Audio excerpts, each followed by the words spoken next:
আমি সবসময়ই চেষ্টা করি আমার বাচ্চাদের ঘরে তৈরি খাবার দেওয়ার জন্য এবং আমার বাচ্চারাও খুব পছন্দ করে আমার হাতের তৈরি যেকোনো খাবার। তো বাচ্চা অনেকদিন ধরে বলতেছিল যে টিফিনে তাদেরকে নাগেটস দেওয়ার জন্য। তো এখানে আমি ২ পিস পাউরুটি ব্লেন্ডারে একদম ক্রাশ করে নিয়েছি। হাড় ছাড়া মুরগির বুকের মাংস এগুলোও পানি ছাড়া ব্লেন্ড করে নিয়েছি। এখন দিয়ে দিলাম বাটার, এরপরে দিয়ে দিলাম আদা বাটা আর হচ্ছে রসুন বাটা একটু কালো হয়েছে কারণ পাটাতে এর আগে গোলমরিচ গুঁড়া করেছিলাম। দিয়ে দিলাম গোলমরিচ, এরপরে দিয়ে দিলাম সয়া সস, এরপরে দিয়ে দিলাম পরিমাণ মতো লবণ এবং একটু ঝাল হওয়ার জন্য দিয়ে দিলাম মরিচের গুঁড়া। এটা অপশনাল, বাচ্চারা পছন্দ না করলে দিবেন না। তো এখন আমি সবকিছু একসঙ্গে মেখে নিব খুব সুন্দর করে।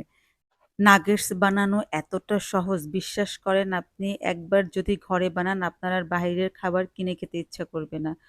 নাগেটস আপনি রাউন্ড শেপ, ট্রায়াঙ্গেল শেপ ২ টা শেপেই করতে পারেন। তো আমি আজকে সবগুলাই ট্রায়াঙ্গেল শেপে করে নিলাম। আমি সবসময় আমার বাচ্চাদেরকে ঘরে তৈরি খাবার দেওয়ার চেষ্টা করি টিফিনে। বাইরের খাবার আমি একদমই দেই না। তো একেক সময় একেক রকম একেকটা আইটেম তৈরি করি আর ওদের টিফিনে দেই। ওরাও খুব মজা পায়। তো আমি এখন কোটিং করব। এই যে ১ম এ ময়দার মধ্যে আমি একটু মাখিয়ে নিলাম। তারপরে একটু ডিমের মধ্যে চোবাবো।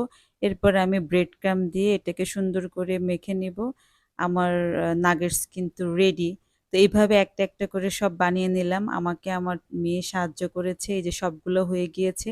এখন আমি কিছুক্ষণ ফ্রিজে রাখবো। একটু শক্ত হলে এটাকে আমি বক্সে ভরে ফ্রিজে রেখে দিব।